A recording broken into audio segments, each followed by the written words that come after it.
Eh bien, après cette très courte pause, vous avez pu le voir, eh bien, la question qu'on se pose aujourd'hui, c'est les élus à la manœuvre de la co-construction territoriale. Et pour pouvoir traiter cette question, nous avons la chance d'avoir Jacqueline Gouraud, ministre de la Cohésion des Territoires. Nous aurons ensuite l'éclairage par le collectif Intérêt général dès aujourd'hui l'affaire de tous qui lance aujourd'hui une lettre ouverte aux élus. Nous aurons ensuite un regard croisé entre la MRF, la NPP, le CNFPT et l'Institut français de la gouvernance publique avec le territoire Paris-Est, Marne et Bois.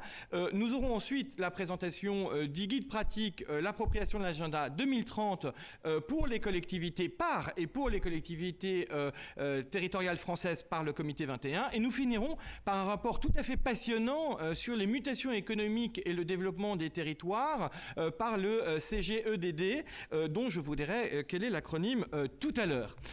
Mais passons tout de suite à le témoignage de Jacqueline Gouraud. Dès son arrivée, la ministre de la Cohésion des Territoires, dès son arrivée bien évidemment dans l'ancien gouvernement, pas depuis quelques jours seulement où a été réaffirmée la confiance du président de la République et du nouveau Premier ministre, mais dès son arrivée en 2018, la ministre a souhaité finalement mettre l'action de ces catalyseurs territoriaux finalement vraiment dans son programme de soutien et dans son action au service de la cohésion des territoires. Cette année encore, elle souhaitait nous redire ses convictions sur l'importance du jouet collectif. Écoutons-la. Monsieur le ministre, cher Gabriel, Monsieur le Président fondateur, cher Charles-Benoît Heidsieck, Mesdames et Messieurs, je tenais à vous dire quelques mots ce matin pour introduire cette seconde séquence de la 6e rencontre des pionniers des alliances en territoire. Elle est intitulée « Les élus à la manœuvre de la co-construction territoriale ». Je crois en effet que face aux multiples défis contemporains, une large part des solutions réside dans cette co-construction territoriale, dans ce que le président de la République appelle souvent l'intelligence des territoires. L'intelligence des territoires, c'est pour beaucoup d'entre vous un engagement du quotidien. C'était déjà le pari de la création du rameau en 2006 et c'est ce que pratiquent dans toute la France les 350 pionniers ou plutôt catalyseurs des alliances en territoire. Je profite d'ailleurs de cette occasion pour vous en remercier très sincèrement. Pour ce faire, vous pouvez compter sur la mobilisation de milliers d'élus partout en France. Ces dernières semaines, alors que notre pays a traversé une épreuve particulièrement difficile, aux conséquences immenses, ces solidarités entre élus, citoyens, associations et entreprises ont montré une nouvelle fois toute leur importance. Et désormais, alors que nous sommes collectivement mobilisés pour la relance, elles vont continuer à le faire. C'est pour cela qu'aujourd'hui, nous accompagnons le développement des co-constructions territoriales à toutes les échelles. Je tiens d'ailleurs à remercier le secrétaire d'État auprès du ministre de l'Éducation nationale et de la Jeunesse, cher Gabriel, pour la mission sur l'accélération des alliances stratégiques au sein des territoires qu'il a confiée à Charles-Benoît Heidsieck, ainsi qu'à la députée Cathy Racon-Bouzon, afin de répondre aux objectifs de développement durable à l'horizon 2030. Si je ne reviens pas sur un certain nombre de conclusions qui vous ont déjà été présentées, je retiens peut-être plus particulièrement la volonté d'accompagner la décision publique et de passer rapidement à l'action.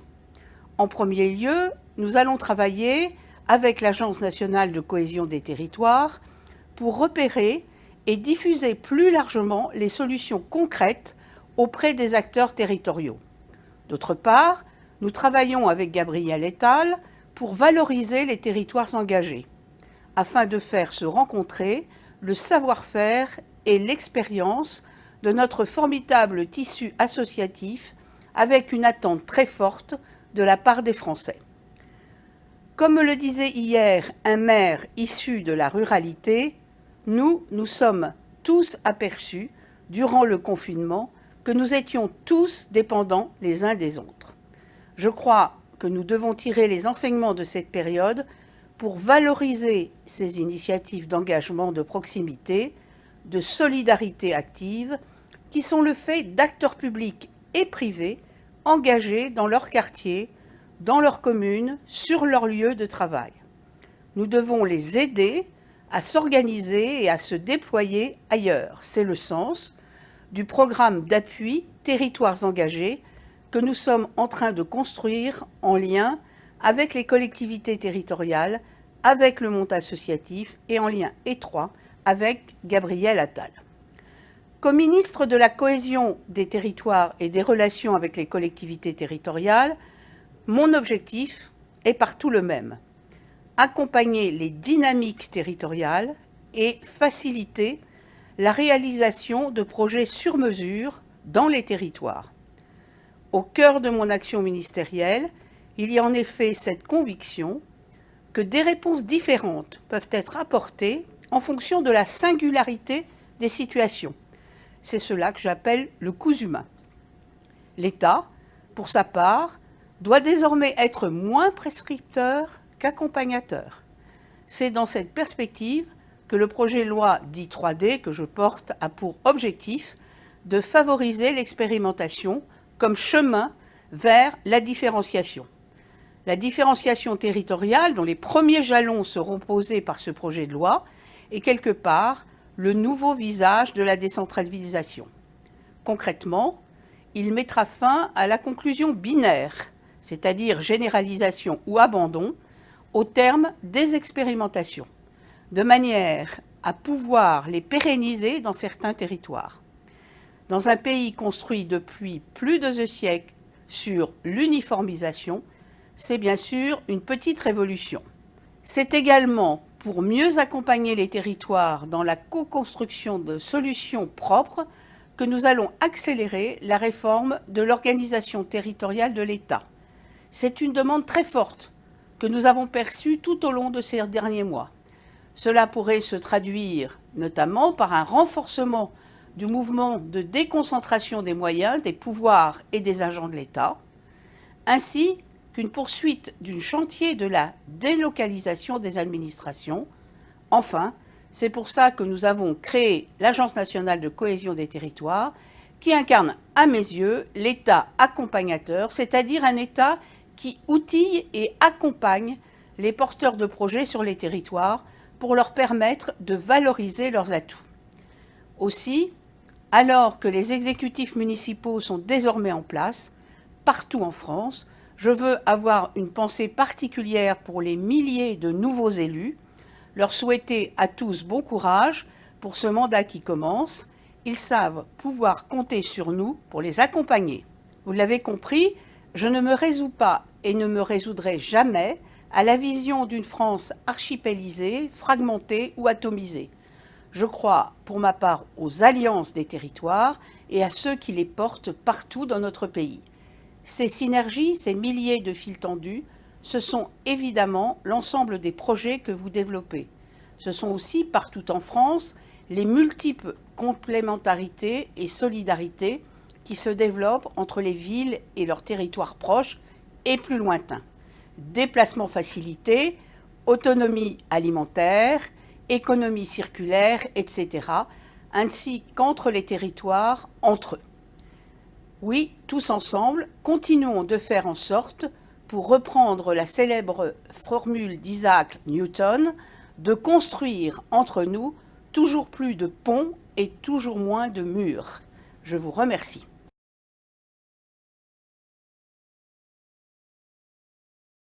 Alors l'État accompagnateur, comme le décrit la ministre, nous aurons l'occasion tout à l'heure d'entendre le directeur général de l'ANCT et puis bien évidemment son incarnation sur les territoires à travers les élus forme finalement la capacité à agir. Et pour passer rapidement à l'action, comme nous invite la ministre, finalement rappelons que le jouet collectif n'est pas une évidence.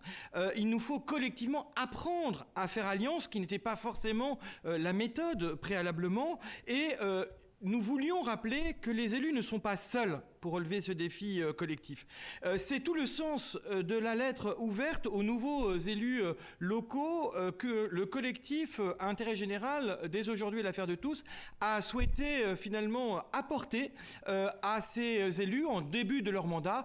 Écoutons donc Daniel Lebègue, le président de ce collectif.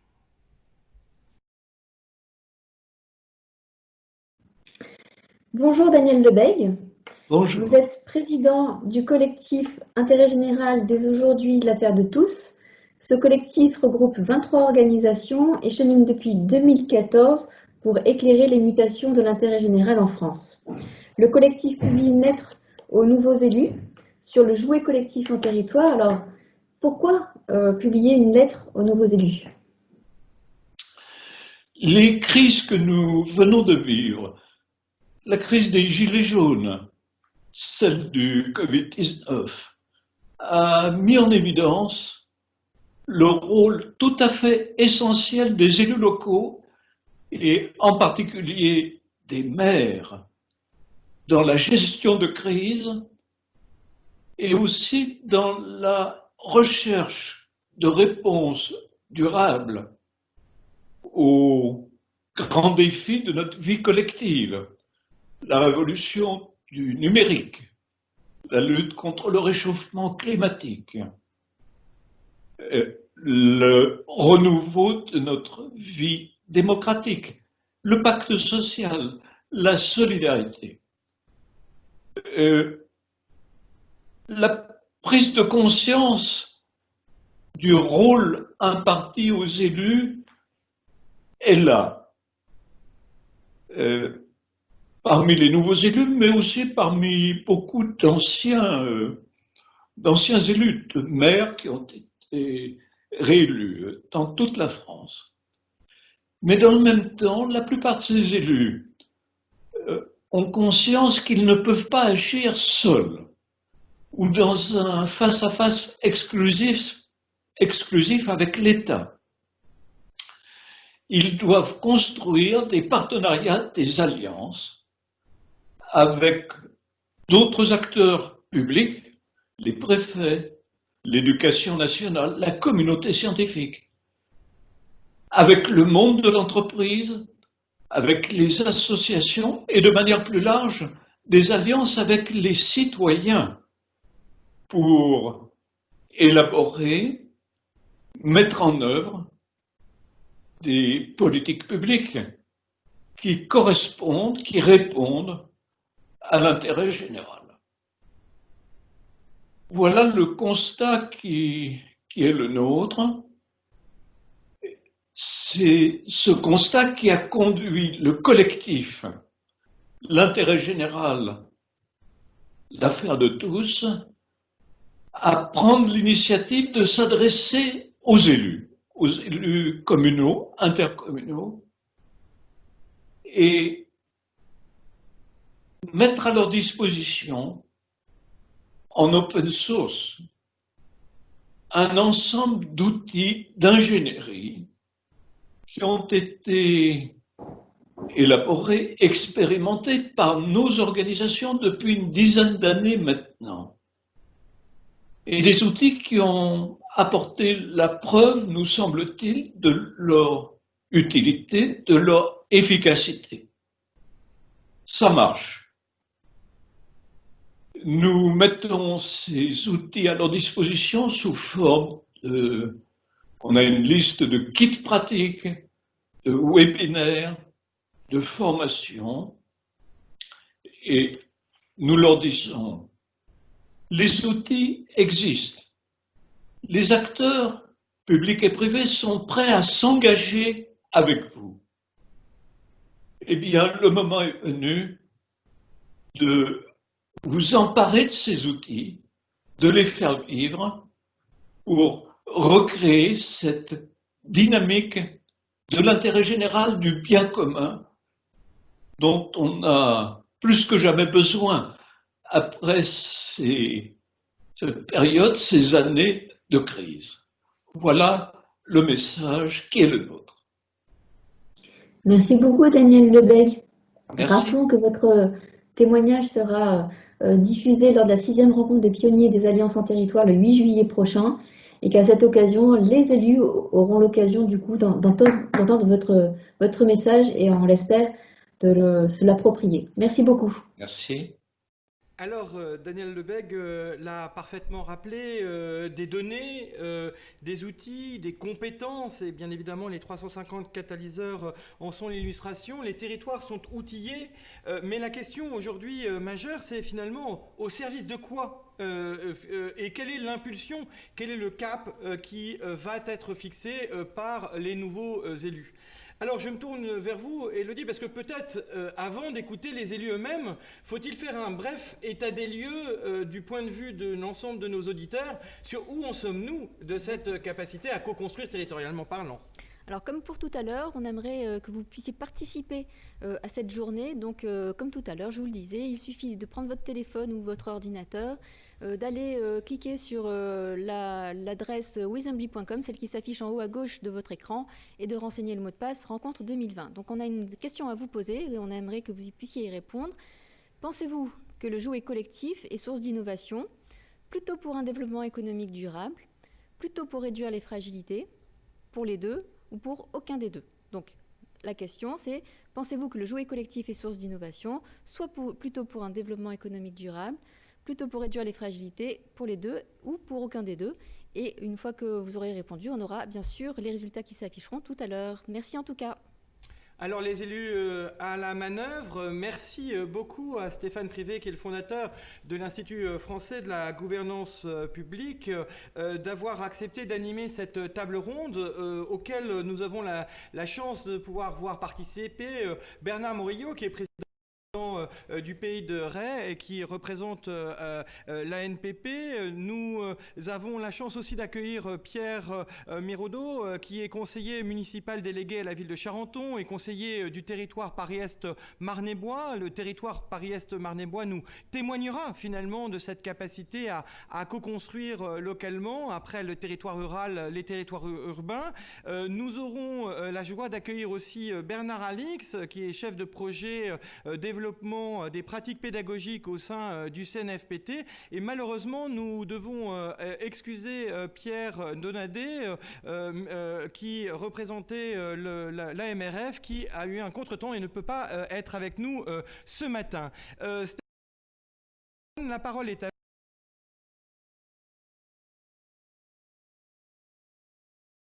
vous. Vous m'entendez techniquement? Est-ce que ça fonctionne? Oui, je vous Oui. Très bien. Merci Charles Benoît déjà pour avoir organisé cette 6e rencontre, nous y avoir invités en tant qu'Institut français de gouvernance publique, et puis un merci aussi à Élodie Julien qui pour son apport en termes de comment on dit,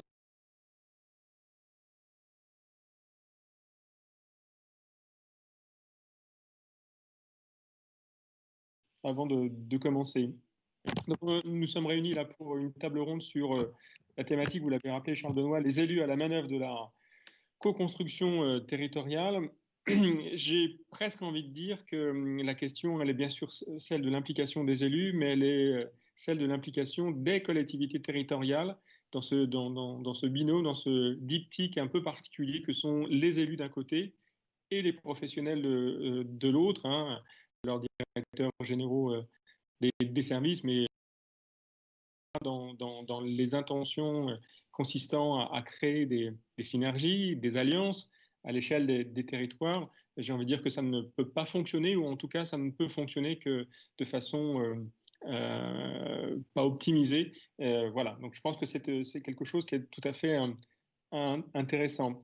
Après, sur la question de l'enjeu de la transformation de l'action publique à travers ce qu'est l'outil les territoires, je pense qu'effectivement c'est une évidence. Écoutez, effectivement, Jacqueline Gouraud, mais aussi Daniel Lebègue en intervention préliminaire, on voit bien que les collectivités, les élus sont confrontés à énormément de contraintes tout à fait nouvelles, pas forcément nouvelles en tant que telles, mais nouvelles en termes d'acuité, d'importance, et pas seulement la question financière, hein, la réduction, contraction de la manne financière publique, mais aussi des évolutions sociétale, environnementale,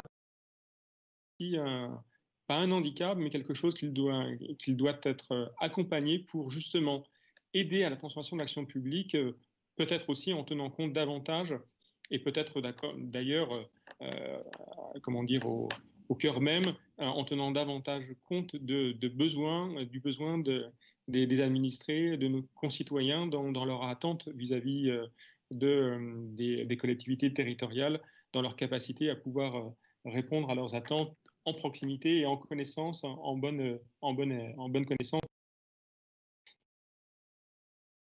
Je pense, si c'est une évidence, la transformation d'action publique et le jeu des alliances, on sait aussi que c'est tout sauf évident à mettre en œuvre.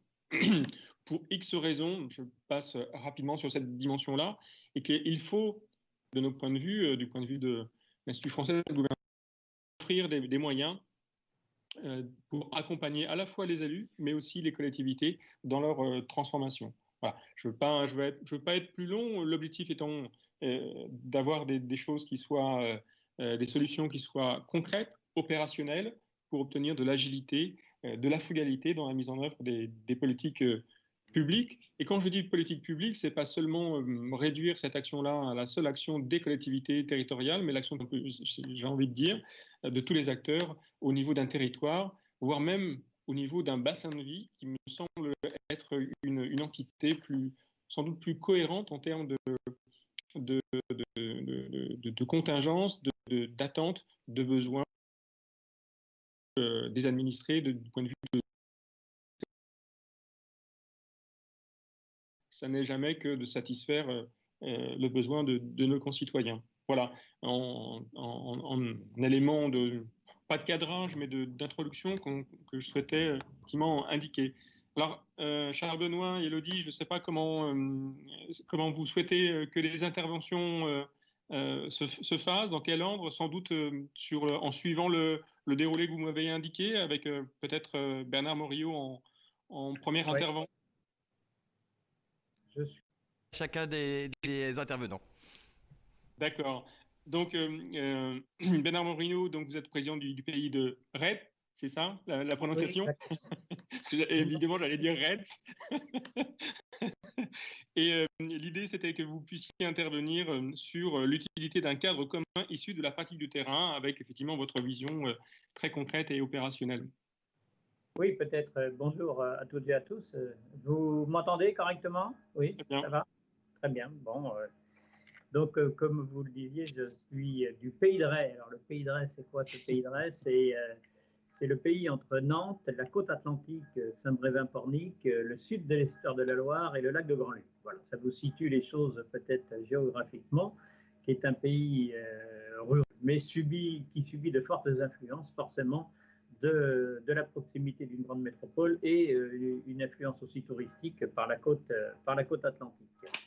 Et donc, ce pôle d'équilibre territorial et rural du pays de Retz, c'est le prolongement de deux pays historiques qui se sont regroupés il y a quelques années. C'est le prolongement aussi du syndicat mixte du SCOT que l'on avait mis en place, qui au début sur 6 intercommunalités, qui sont devenues, suite à la loi NOTRe, 4 intercommunalités. Donc le PETR réunit 4 intercommunalités, 38 communes, 150 000 habitants. Ça vous situe un peu les choses. Écrire un projet de territoire, c'était la question aussi, c'est comment ce sur quoi on se mobilise. Donc ça sera la première partie un peu de mon intervention. Et puis la deuxième partie, c'est comment on a créé des alliances avec nos voisins. Écrire un projet de territoire à 4 intercommunalités, aujourd'hui avec des intercommunalités qui se sont renforcées dans leurs compétences, suite à la loi NOTRe dont on parlait tout de suite, c'est important, mais ce n'est pas si facile que ça à faire. On a réussi à le faire sur le pays de Retz, sur ce pôle d'équilibre territorial et rural. D'abord, un projet autour des questions forcément de démographie. Contrairement à beaucoup d'autres territoires ruraux en France, notre question, nous, c'est plutôt de voir comment on va accompagner le développement démographique qui est assez important, parce qu'on est au-delà des 2% de développement démographique par an. avec l'influence, comme je le disais tout à l'heure, de la côte et de la métropole. Des questions autour de l'urbanisme. On a défini des zones agricoles pérennes pour protéger notre agriculture qui est assez forte sur ce territoire. Voilà, donc là, un projet autour de ces questions d'urbanisme et de démographie. Un projet, bien sûr, aussi sur les questions sociétales et d'environnement. On a conduit des actions autour de l'habitat, l'amélioration de l'habitat, sur les questions d'énergie, du bien vieillir chez soi, avec des OPA que l'on a pu conduire à ce niveau-là, réfléchi avec des PIG énergie. On a aussi développé un territoire à énergie positive avec des aides sur les communes, sur les intercommunalités pour accompagner plein de choses. Voilà, donc on a été jusqu'à l'achat de voitures électriques, une cinquantaine de voitures électriques sur l'ensemble de ce territoire. Sur les enjeux alimentaires, qui ont pris beaucoup de place ces quelques années, on est en train d'écrire un projet alimentaire de territoire au niveau de ce PETR, donc les 4 intercommunalités réunies. On a aussi, comme tous les autres territoires, mais ça c'est un peu réglementaire, écrit ensemble dans notre projet de territoire un plan climat, air, énergie territorial. Donc sur sa question environnement, c'est quelque chose d'important. Donc voilà, les éléments importants du projet. On a fédéré avec, tout à l'heure, on parlait des acteurs et les citoyens, comment ils sont impliqués dans cette réflexion sur les projets territoriaux. Il y a eu ils ont été fédérés à l'occasion d'un dossier leader, un dossier européen que l'on a porté, qui arrive presque à échéance là, en 2021. Donc on va réouvrir un nouveau dossier, que l'on travaille avec l'ensemble de la société civile et des associations. Et donc ça nous paraît important de co-construire. On a parlé, Jacqueline Gouraud a parlé tout à l'heure de co-construction. C'est cette co-construction que l'on essaye de conduire au niveau de notre pôle d'équilibre. Et puis la deuxième partie, si je prolonge, c'est travailler ensemble sur notre territoire, essayer de co-construire les choses, c'est bien. Regardez ce qui se passe autour, je pense que c'est mieux. Et avec nos voisins, on va parler d'alliance des territoires, c'est ce que l'on a mis en place, et c'est un peu pour ça sans doute qu'on m'a demandé d'intervenir ce matin au niveau de la NPP, c'est ce que l'on a mis en place avec la métropole nantaise. Nous sommes des voisins immédiats de la métropole. Nos habitants, nos citoyens passent d'un côté à l'autre de la frontière en permanence. On a beaucoup d'actifs, 40 000 actifs de notre territoire qui vont travailler sur notre métropole régulièrement. Et donc, on s'est rapproché des élus de Nantes Métropole il y a quelques années et on a abouti sur un contrat de réciprocité avec la métropole. La métropole, ça représente 600 000 habitants. Je vous disais tout à l'heure, le PETR, 150 000 habitants. À des niveaux comme ça d'organisation, on peut se causer ensemble. Une commune seule ne peut pas aller causer, enfin une commune rurale seule. Moi, je suis maire d'une commune de 6 800 habitants. Certes, elle n'est pas toute petite, vue au niveau français, mais ça reste petit par rapport à la métropole. Seul, on ne peut pas le faire. En étant réunis au niveau d'un pays comme le nôtre, ça nous donne une force pour pouvoir aller discuter. Alors, discuter sur quoi? On a été assez pragmatique. On a discuté sur les questions de mobilité, parce que c'est la première question de nos concitoyens. C'est comment on facilite la mobilité. Vous le savez, autour des métropoles, les difficultés de circulation qu'il peut y avoir et comment on peut faciliter les choses, le covoiturage, enfin un certain nombre de choses à mettre en place, des voies routières à améliorer. Enfin bon, il y a un vrai travail concret qui est en route autour des mobilités. Une deuxième question, ça a été l'alimentation. Ça paraît évident, mais quand nous on produit 80 quand on consomme 20, l'agglomération consomme 80 quand elle produit 20, quoi, grosso modo. Donc, on a forcément des complémentarités à avoir. La métropole nantaise a écrit son projet alimentaire de territoire en voulant relocaliser les choses. Nous aussi, on va dans ce sens-là. Et donc, on essaye de trouver des outils communs qui nous permettent de faire que ce ne soit pas qu'un vœu pieux, la relocalisation de la consommation par rapport à la production et qu'on ait des complémentarités. On a aussi abordé, troisième sujet, les questions d'économie, de zones économiques, comment on peut être complémentaire sur l'accueil des entreprises, et puis le tourisme. Forcément, le voyage à Nantes s'est beaucoup développé. Nous, on a la côte atlantique. Comment on peut, sur ce territoire, nous, entre les deux, territoire rural, être complémentaires sur l'offre touristique. Donc voilà les points concrets sur lesquels on a démarré, qui sont, j'allais dire, en cours de construction, parce qu'on a signé le contrat il y a 2 ans. Il faut du temps pour mettre ça, il faut du temps. Moi, l'essentiel ce que j'en retiens, c'est qu'on a appris à mieux se connaître. Et plutôt que d'opposer, moi j'entendais souvent dans les conversations, dans les réunions d'élus, plutôt que d'opposer la ville et la campagne en disant tout pour les métropoles, rien pour les zones rurales, eh bien ce qu'on a fait nous comme Paris, c'est de se dire on se met autour d'une table, on se pose et on voit comment on peut avancer ensemble et mieux se comprendre. Plutôt que de s'opposer, de s'aligner et d'avancer ensemble. Et preuve en est que ce qu'on a commencé à écrire comme bout d'histoire sur l'Alliance des territoires, aujourd'hui prend une forme plus importante parce que avant les élections, le renouvellement électoral, la présidente de la métropole et de la ville de Nantes s'est engagée aussi avec d'autres territoires de Loire-Atlantique. On n'a pas l'exclusivité, nous, le Pays de Ré, parce que forcément on ne représente qu'une partie du département, s'est engagé à développer ces alliances avec aussi les autres territoires de Loire-Atlantique. Donc on est en train d'écrire le début d'une page importante où on ne raisonne pas seulement à l'intérieur de nos périmètres, de nos frontières administratives, mais il nous faut causer avec les autres élus des autres territoires, mais aussi avec les membres, je dirais, associatifs et citoyens de nos territoires. Voilà un petit peu le témoignage que je voulais apporter ce matin dans la modeste contribution dans ce débat qui s'ouvre aujourd'hui. Et encore merci de m'y avoir. Merci, Monsieur Morillo, pour ces exemples tout à fait intéressants et très concrets de concitoyens. Je suis vraiment un très mauvais animateur parce que j'aurais dû vous préciser que, et ça s'adresse malheureusement aux 2 intervenants suivants, nous sommes sur des temps contraints, donc je vous invite effectivement à faire des interventions dans le temps qui nous est imparti. Je me suis fait tirer les oreilles par SMS, donc je vous donne, amicalement bien sûr, je vous donne cette consigne. En tout cas, merci Monsieur Morillo pour tout à fait intéressant.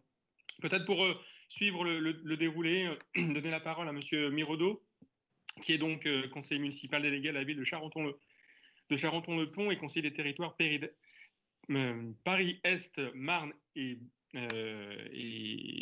Bois. Voilà, c'est ça. Pardon, excusez-moi, mais vous allez me corriger. On a eu un petit échange hier au téléphone, et effectivement des solutions, en tout cas des initiatives tout à fait concrètes et qui montrent que le jeu d'alliance est tout à fait important, notamment au niveau du monde associatif. Monsieur Miraudot, je vous laisse la parole.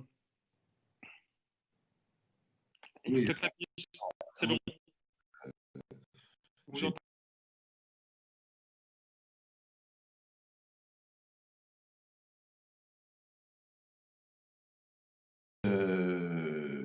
Je vais remonter un petit peu dans la genèse de l'action qui a été menée et qu'on est en train d'étendre aujourd'hui.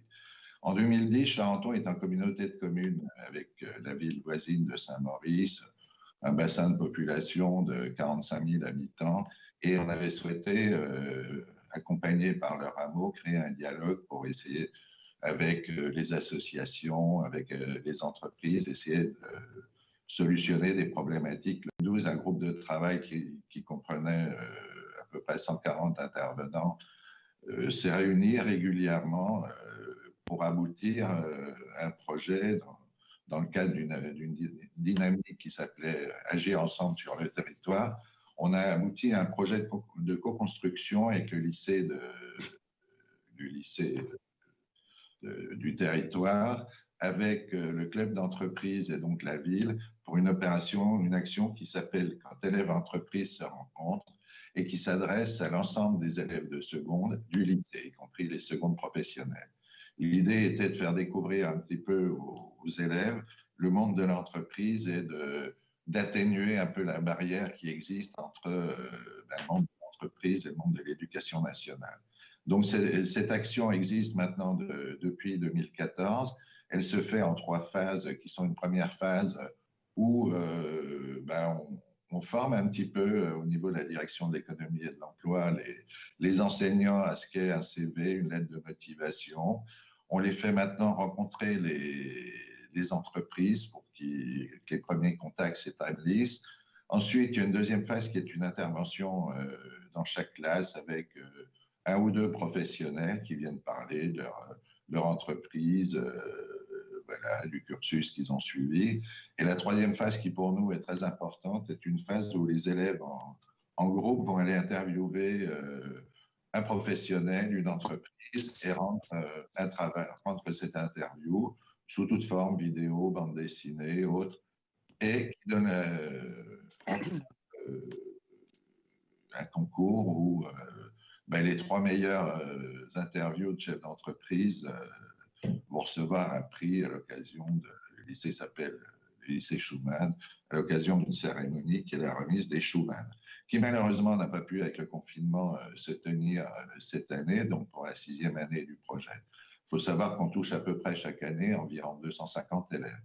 Alors, au-delà, malheureusement, la communauté de communes avec Saint-Maurice s'est arrêtée en 2016 avec la loi NOTRe, puisque dans le cadre de la métropole du Grand Paris, les communes limitrophes de Paris ont été regroupées en établissements publics territoriaux et que donc Charenton s'est retrouvé avec 12 autres communes sur un bassin de 510 000 habitants dans le territoire Paris-Est, Marne-et-Bois. Alors, il faut savoir que toute cette action avait été menée à la base et soutenue par notre directrice du développement économique qui, en 2018, est passée dans l'équipe du territoire comme directrice de l'innovation. Le territoire a pris la compétence développement économique et sa première action était de fédérer les 9 clubs d'entreprises du territoire, ce qui représente un nombre d'entreprises très significatif. Et donc, on a voulu, à l'échelle du territoire, essayer de donner un suivi à cette action qui avait été menée à Charenton, toujours sur l'axe rapprocher le monde de l'entreprise du monde de l'enseignement.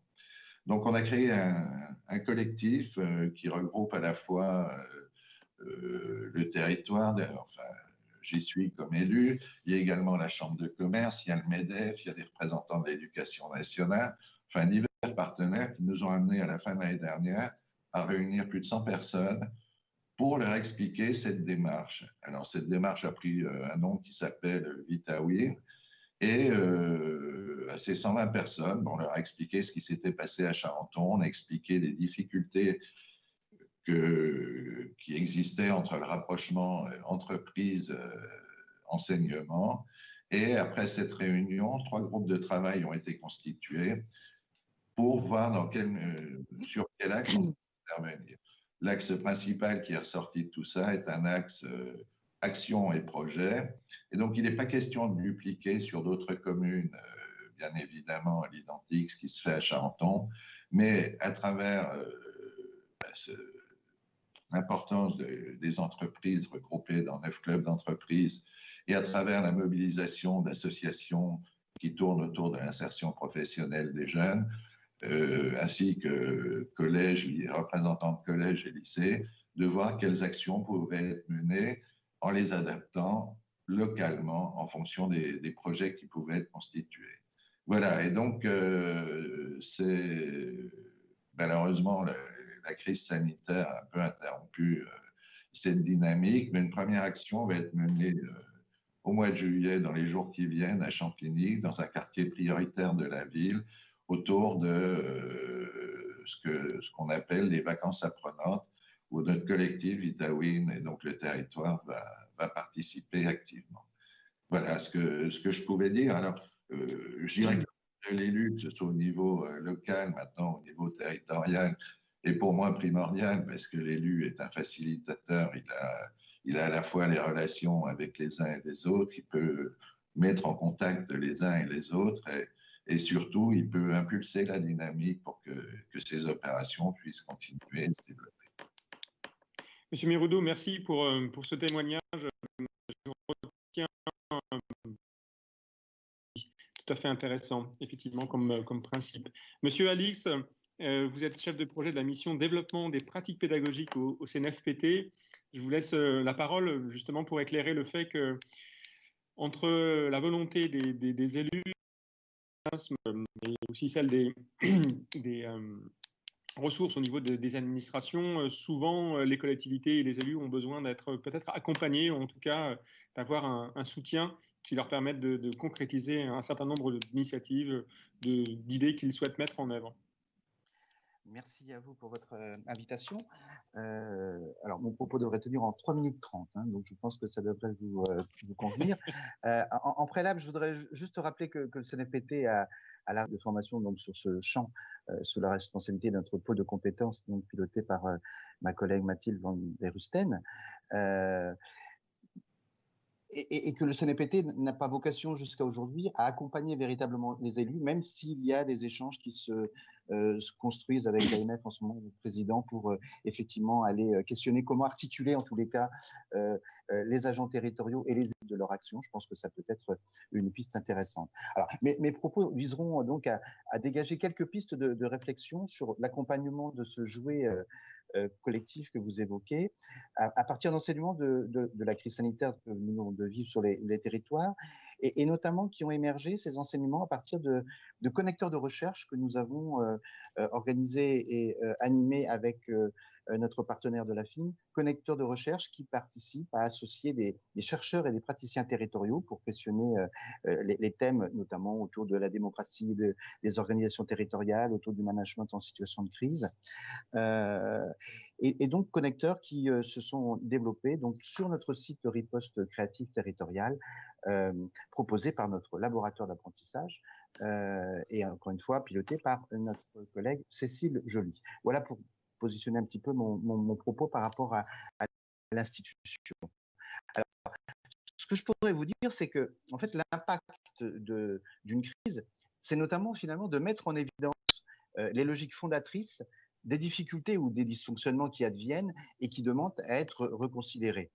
La crise a fonctionné, comme nous le dit Séverine Bellina dans un de ses connecteurs qui est chercheur sur ce champ-là, elle a fonctionné comme un accélérateur des dynamiques des territoires et de leur gouvernance.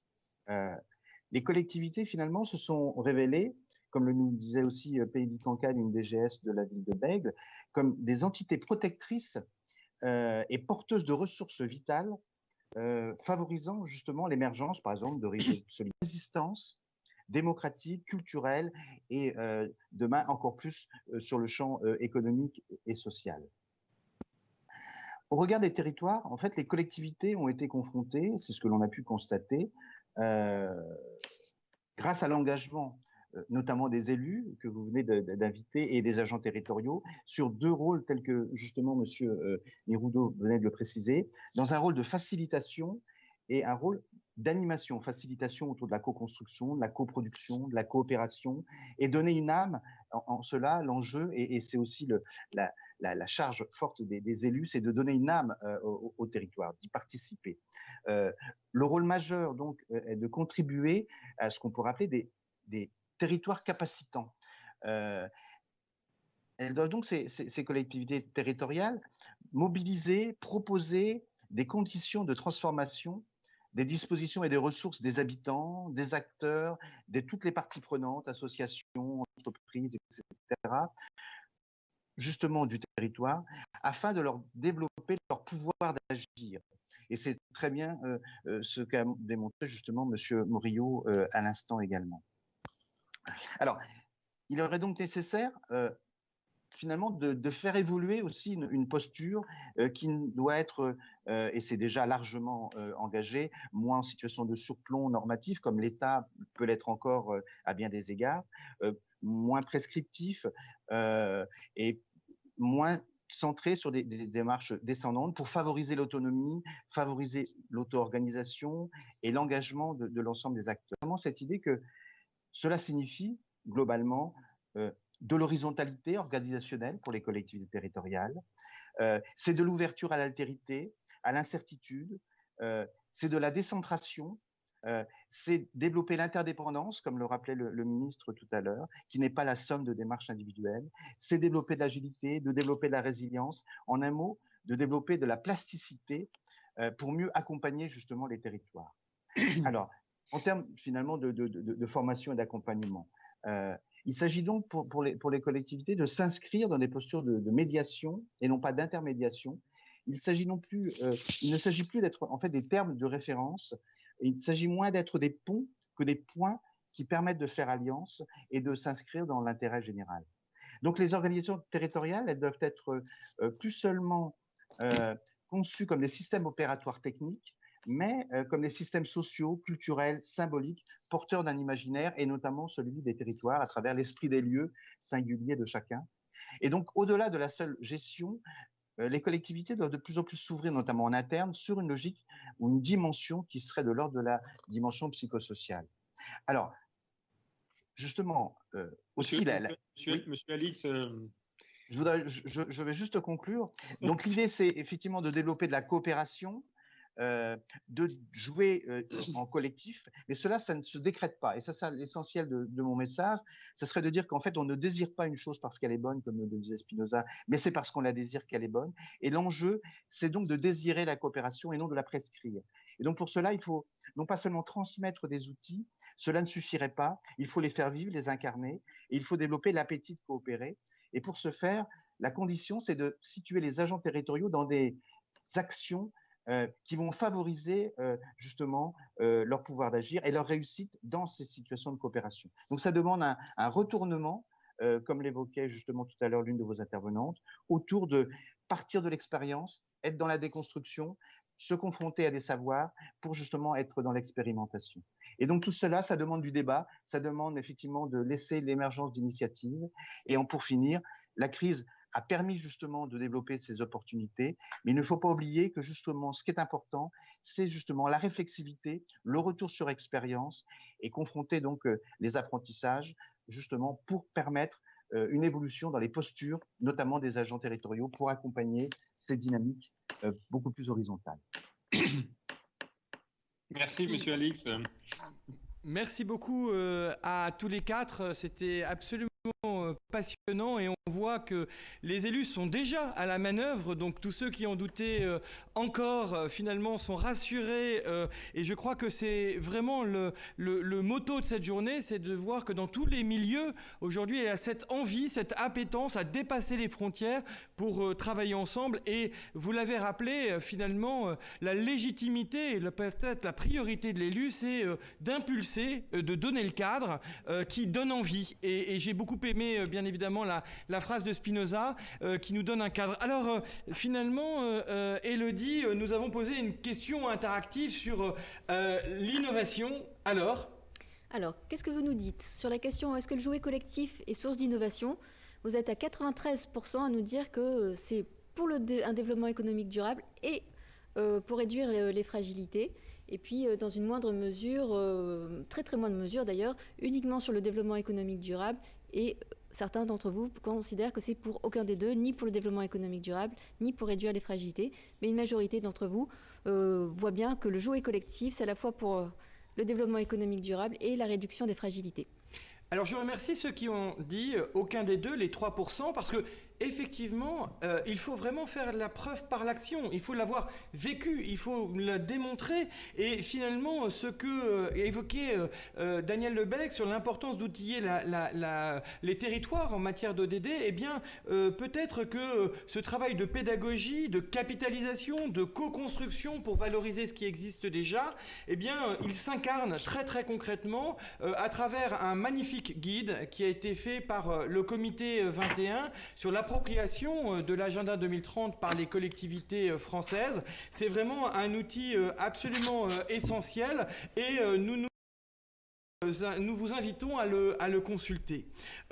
Alors pour finir cette session finalement sur les élus, et vous écouterez Elsa Charon, vraiment son témoignage est passionnant et il est un peu long, mais il faut avoir un peu de temps. Mais pour les ODD, il faut avoir du temps pour les ODD parce que si on ne les comprend pas en profondeur, c'est alors qu'on n'est pas capable d'agir. Et justement, pour prendre du recul, pour pouvoir avoir cette vision finalement des mutations économiques et du développement des territoires qui est à l'œuvre, qui fera une parfaite transition pour la séquence d'après, écoutons Pierre Narin qui a coporté un rapport sur les mutations économiques et le développement des territoires. C'est sans doute une très bonne synthèse de tout ce que nous nous sommes dit sur cette deuxième séquence. Écoutons-le. Quels sont les principaux enseignements qui ressortent du rapport? Alors, on a, je crois, dans ce travail, fait un énorme boulot d'observation et d'analyse et de rencontres. On a rencontré une centaine d'acteurs du monde économique, du monde de l'aménagement. Et d'ailleurs, ça a été très intéressant de croiser ces mondes qui ne se côtoient, qui ne se parlent sans doute pas suffisamment. On a visité des sites en France, mais aussi dans les pays européens voisins, une douzaine de sites, et c'est à partir de là et aussi de l'analyse des travaux d'experts et de chercheurs qu'on a pu bâtir ce travail. Et d'ailleurs, on a fait la connaissance du rameau à cette occasion, puisqu'on était venu vous voir pour vous interviewer, donc dans le contexte des auditions.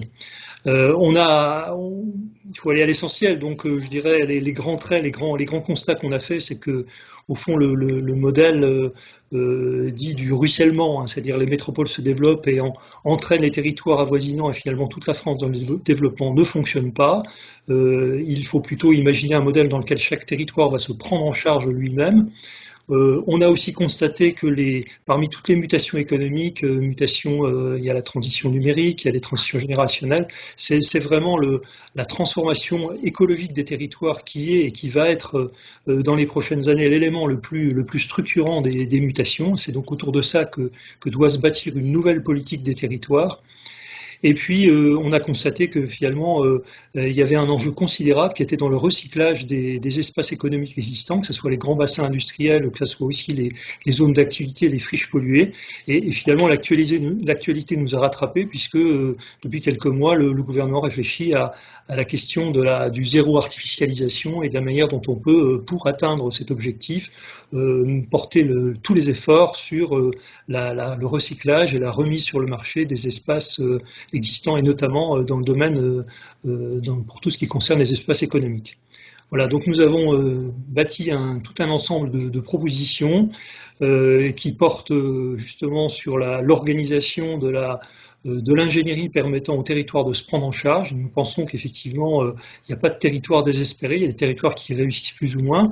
Il y a des prémices, on parlait déjà à l'époque, on avait déjà vu des endroits, on parlait de relocalisation, de retour de dynamique locale à partir de groupes d'acteurs qui avaient réussi à fonctionner en écosystème. Donc il y a effectivement aussi beaucoup de territoires qui ont déjà inventé les ferments d'un développement économique durable. Et nous, ce qu'on dit simplement, c'est qu'il faut effectivement arriver à donner à tous les territoires la capacité de faire cela, mais aussi de coopérer entre eux. Et il y a besoin pour cela de définir des cadres stratégiques à toutes les échelles, à l'échelle notamment des intercommunalités, pas seulement des métropoles, mais des intercommunalités périurbaines ou rurales, des grands pôles de développement interterritoriaux, des régions. Et les régions l'ont déjà fait à travers leur Stradet récemment, et même de l'État. Et là, c'est de là d'ailleurs que vient une des propositions phares de notre rapport, qui est que c'est pas parce qu'on est dans un pays qui est de plus en plus décentralisé qu'il n'y a pas à définir au niveau national une espèce de grand projet de territoire, de mise en cohérence permettant effectivement à l'ensemble des territoires de se développer, de s'allier, de coopérer et de travailler ensemble. Et donc, une des propositions phares, c'est de reprendre que l'État devrait initier avec les régions un grand projet Territoire France qui permettrait effectivement de donner un cadre de cohérence à tout ce développement. Et on voit très bien aujourd'hui, on parle de leur relocalisation potentielle, l'intérêt qu'aurait ce nouveau schéma. Une deuxième proposition phare, c'est effectivement concerne les moyens à donner au territoire, et notamment les moyens d'ingénierie, alors que ce soit des moyens d'ingénierie d'animation, et notamment la proposition consistant à mettre partout en place des développeurs territoriaux durables, toutes les échelles des bassins de vie et des bassins de développement économique. D'avoir aussi des opérateurs de type EPA, EPF, établissement d'aménagement, établissement foncier, qui permettent d'organiser de façon et d'intensifier le recyclage des espaces économiques et notamment des zones d'activité, en particulier lorsqu'elles sont polluées. Là, il y a clairement une accélération qui a à être faite et qui doit permettre justement d'atteindre cet objectif de zéro artificialisation. Il ne s'agit pas seulement de dire on interdit, on limite les développements périphériques, il s'agit de donner les moyens pour qu'effectivement on puisse, les collectivités, notamment les établissements publics de coopération intercommunale, soient capables de prendre la main sur l'ensemble de ces espaces, en lien évidemment avec les communes et tous les partenaires. Et puis la dernière idée, c'est un ensemble de propositions, c'est travailler sur la gouvernance territoriale. On en parle actuellement d'un acte 3 de la décentralisation, et nous semble qu'en tout cas, si acte 3 il doit vraiment porter sur la mise en place des moyens pour que les différents niveaux de collectivité travaillent ensemble de façon efficace. Alors, dans cette interview, nous avons dû malheureusement n'en extraire qu'un extrait parce que vous verrez, elle est vraiment passionnante et nous vous invitons à aller à la fois télécharger bien évidemment le rapport complet, mais surtout à aller écouter l'ensemble de l'interview de Pierre Narin parce que réellement, elle donne un cadre extrêmement intéressant, notamment sur cette fameuse articulation entre développement économique et réduction des fragilités, dont nous avons vu que 93% d'entre vous considéraient que c'était un des enjeux, finalement, peut-être le majeur d'ailleurs, de cette capacité de faire l'ODD 17 en pratique. Et donc, vous retrouverez à la fois cette interview et l'ensemble de ce que nous avons fait en replay sur le site de la plateforme L'Innovation Territoriale en Action. Laissez-nous quelques jours pour pouvoir être en capacité de le faire, parce que sinon, Amélie Fourmy, qui gère cela de main de maître, va exploser en vol vu tout le travail qu'il y a à faire. Mais dès la semaine prochaine, vous trouverez le principal de l'ensemble de cette interview en ligne. Alors, il est venu le temps de faire une nouvelle petite pause, là encore sans publicité, je tiens à le souligner, pour nous retrouver à 11h sur la question de l'engagement territorial des entreprises. D'ici là, bonne pause, à tout de suite.